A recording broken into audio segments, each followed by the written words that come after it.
ভারতে সন্ত্রাস হামলার উপহার আসিম মুনিরকে পাকিস্তানের সর্বশক্তিমান ব্যক্তি করা হলো। কেন এই চাল?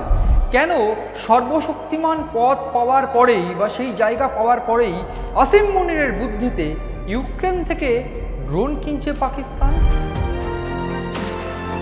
তবে কি নতুন কোনো ছক, নতুন কোনো ষড়যন্ত্র, নতুন কোনো সন্ত্রাস হামলার ছক? নমস্কার, আপনারা দেখছেন ইনসাইট আর আমি আপনাদের সঙ্গে রয়েছি মণি ভট্টাচার্য। এই মুহূর্তে দাঁড়িয়ে যে বিস্ফোরক গুরুত্বপূর্ণ তথ্য আমি দেব সেইটা অত্যন্ত গুরুত্বপূর্ণ ভারতের ডিফেন্স সেক্টরের জন্য, অন্তত এই অবস্থায়। তার কারণ আমরা দেখতে পেয়েছি একদিক থেকে যখন সীমান্ত বরাবর যে এলাকাগুলো সেইগুলোতে একেবারে অত্যাধুনিক নিরাপত্তা, নিশ্চিত নিরাপত্তা ব্যবস্থা বসানো হচ্ছে বা কোনোরকমভাবে শত্রুর হাত থেকে ভারতকে বাঁচানোর জন্য ডিফেন্স যেভাবে অ্যাকশানে নেমেছে, ঠিক সেই জায়গায় দাঁড়িয়ে দিল্লির মতন এই বিস্ফোরণ বা দিল্লির মতন এই ঘটনা বারবার করে নাড়িয়ে দিয়েছে বা বুঝিয়ে দিয়েছে যে আরও সজাগ, আরও উন্নত, আরও শক্তিশালী হতে হবে ভারতকে। ঠিক এই জায়গায় দাঁড়িয়ে এই মুহূর্তে যে বিষয়টা আমি বলবো সেইটা অত্যন্ত ষড়যন্ত্রের, উদ্বেগের, এবং কেন আমি ভারতের জন্য উদ্বেগের সেটা একেবারেই গুরুত্বপূর্ণভাবে বলবো। তার শুরুতে যেটা বলবো যে পাকিস্তান তার যে সেনাপ্রধান আসিম মুনির, ফিল্ড মার্শাল আসিম মুনির, 2025 যে তার খুব ভালোই যাচ্ছে সেটা আর বলার অপেক্ষা রাখে না। তার কারণ 2025 সাল একেবারে তার পরিকল্পনা মাফিক, আমার কথা নয়, এটা বিশেষজ্ঞদের কথা, যে আসিম মুনিরই এই সর্বশক্তিমান হয়ে বা আসিম মুনিরই একজন প্লেয়ার যে কিনা এই গোটা গেমটা খেলছে। এবং এই আসিম মুনির অত্যন্ত সুচতুর এবং এই মুহূর্তে দাঁড়িয়ে শেহবাজ শরীফের দলের সঙ্গে অত্যন্ত ঘনিষ্ঠ। এই আসিম মুনির কিভাবে আইএসআইকে মদত দেওয়া, কিভাবে অন্য জঙ্গি সংগঠনগুলোকে মদত দিয়ে সেই জঙ্গি সংগঠনগুলোকে ভারতের বিরুদ্ধে অ্যাকশনে নামাতে হবে, সেই সমস্ত কিছু কিন্তু তার ভালোই জানা। এবং এই মুহূর্তে দাঁড়িয়ে আসিম মুনিরের যে তথ্য উঠে আসছে যে পাকিস্তান দীর্ঘ কয়েকদিন ধরেই আসিম মুনিরকে একটা গিফট দিতে চাইছে, উপহার দিতে চাইছে। সে কি উপহার? তার নিজের পদটা আরও সিকিওর করতে চাইছে, যেখানে দাঁড়িয়ে আসিম মুনির এ বিশ্বের নয় শুধু গোটা পাকিস্তানের একটা গুরুত্বপূর্ণ, শক্তিশালী, মহাশক্তিমান বা সর্বশক্তিমান পদ পেতে পারে। এবং তার সেই পদ কোনো রকম কোনো অপরাধে যাবে না, তার সারা জীবন থাকতে পারবে, একেবারে অন্য ইউরোপিয়ান স্টাইলের এই পদ। কি সেই ঘটনা, কেন এই চাল, তার মধ্যেই আসিম মুনিরের পরামর্শে কি হচ্ছে পাকিস্তানে, সেই সমস্ত কিছু করব। প্রাথমিকভাবে যে বিষয়টা দিয়ে শুরু করব, আসিম মুনির এই মুহূর্তে দাঁড়িয়ে ভারতের সঙ্গে ষড়যন্ত্র করার যে উপহার সেইটা পাচ্ছেন এবং ইতিমধ্যে পেয়ে গিয়েছেন। পাকিস্তানের সমস্ত কক্ষে, উচ্চকক্ষ, নিম্নকক্ষে সেই বিল পাশ হয়ে গিয়েছে যে আসিম মুনির বা এই যে সেনা প্রধান তাকে সর্বাধিনায়ক করা হবে বা চিফ অফ ডিফেন্স ফোর্সেস করা হবে। এবং তার সঙ্গে সঙ্গে বা সমস্ত ফোর্সেস, 3 বাহিনীর প্রধানের সঙ্গে সঙ্গে তাকে এমন একটি পদ দেওয়া হবে যে পদে কোনোভাবেই তিনি অপরাধ করলে তার পদ যাবে না, তিনি যতদিন চাইবেন ততদিন এই পদে বহাল থাকতে পারবেন। অর্থাৎ এইটা পরিষ্কার যে এই পদটা তাকে দেওয়ার অর্থ তিনি যতদিন চাইবেন সরকারিভাবে, সরকারি টাকায় পাকিস্তানে বসে ভারতে হামলা, ভারতে সন্ত্রাস ছড়ানোর পরিকল্পনা করতে পারবেন। এটাই তো বোঝাচ্ছে, এইটাই তো মত বিশেষজ্ঞদের, এইটাই তো আশঙ্কা।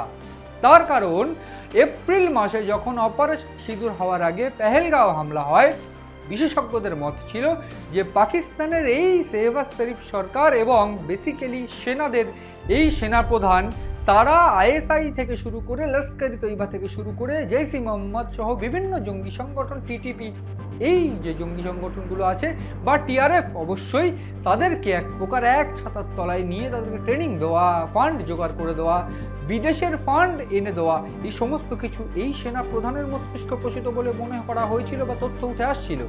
এই আসিম মুনির এইবার যদি সর্বশক্তিমান, সর্বাধিনায়ক হয়ে ওঠে সেক্ষেত্রে তো আরও ভয়ানক, এবং সেক্ষেত্রে ভারতে হামলার ছক আরও কড়াভাবে করা হবে। প্রাথমিকভাবে এই চিন্তাই এই মুহূর্তে দাঁড়িয়ে সাউথ ব্লকের উদ্বিগ্ন হওয়ার অন্যতম কারণ।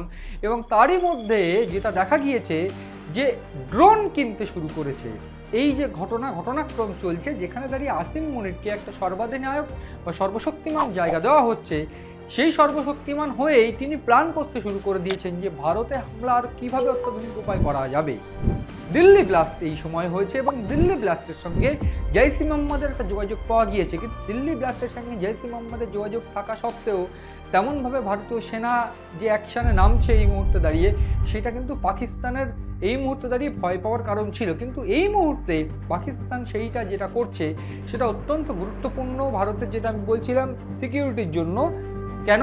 প্রাথমিকভাবে ভারত এই পেহেলগাঁও হামলার পর অপারেশন সিঁদুর করে, কিন্তু অপারেশন সিঁদুরের পাল্টা যখন পাকিস্তান সংঘাতে জড়ায় তখন প্রাথমিকভাবে বিভিন্ন ড্রোন হামলা থেকে শুরু করে পাকিস্তান বিভিন্ন চীন বা বলা ভালো তুরস্কের থেকে অস্ত্র নিয়ে ভারতের সঙ্গে যুদ্ধ করতে চেয়েছিল বা যুদ্ধ করেছিল বা এক প্রকার সেই সংঘাত চালিয়ে গিয়েছিল।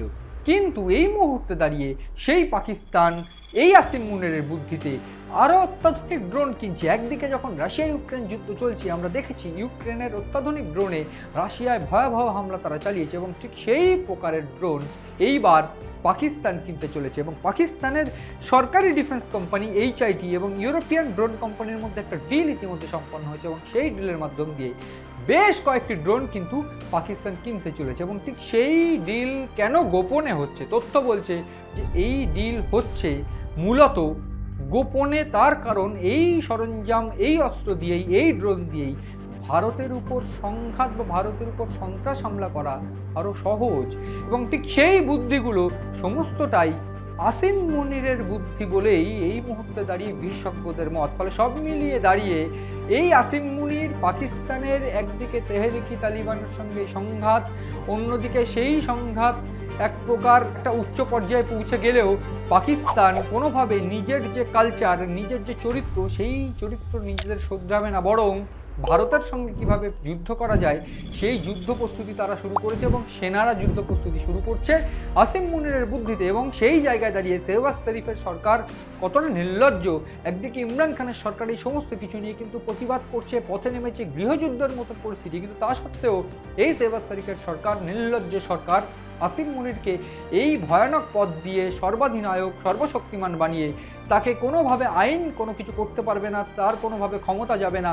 তথ্য বলছে যে এই বিলের মাধ্যম দিয়ে, এই বিল পাশ হয়ে যাওয়ার পর রাষ্ট্রপতি সই করে দিলে এই দেশের, পাকিস্তানের দেশের সর্বশক্তিমান ক্ষমতা আসিম মুনিরের কাছে চলে যাবে এবং আসিম মুনির হয়ে উঠবে বা সেনা হয়ে উঠবে পাকিস্তানের একেবারে আরও বড় সম্পদ। এবং সেই জায়গায় এবার শিলমোহর পড়ছে, যেখানে আসিম মুনির কোনো অপরাধ করলে তার বিরুদ্ধে আইনি ব্যবস্থা নেওয়া যাবে না, তিনি যতদিন থাকবেন তার মেয়াদ থাকবে।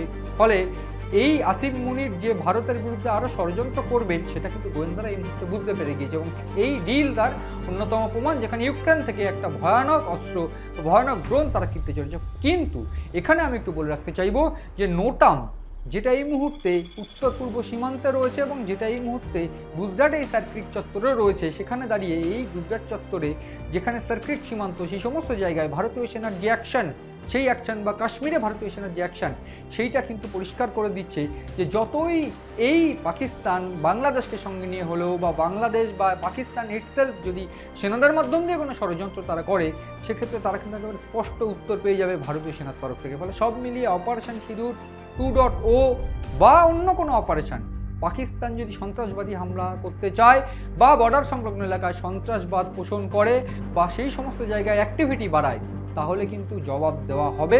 এই বার্তা ইতিমধ্যে সেনা বা ভারতীয় সেনা নয়, শুধু ভারত সরকারের তরফ থেকে নরেন্দ্র মোদী, রাজনাথ সিং, অমিত শাহ প্রত্যেকেই কিন্তু এই একই বার্তা দিয়েছেন। ফলে সব মিলিয়ে আসিম মুনির যতই শক্তিমান হয়ে উঠুক বা যতই সর্বশক্তিমান হয়ে উঠুক, ভারতের কাছে একেবারে শিশু। এই গোটা অনুষ্ঠান কেমন লাগলো আপনাদের, বা আপনারা কোন তথ্য বা কোন বিষয় আরও জানতে চান, এই সমস্ত কিছু কমেন্ট করে জানান এবং দেখতে থাকুন আপনাদের পছন্দের অনুষ্ঠান ইনসাইট।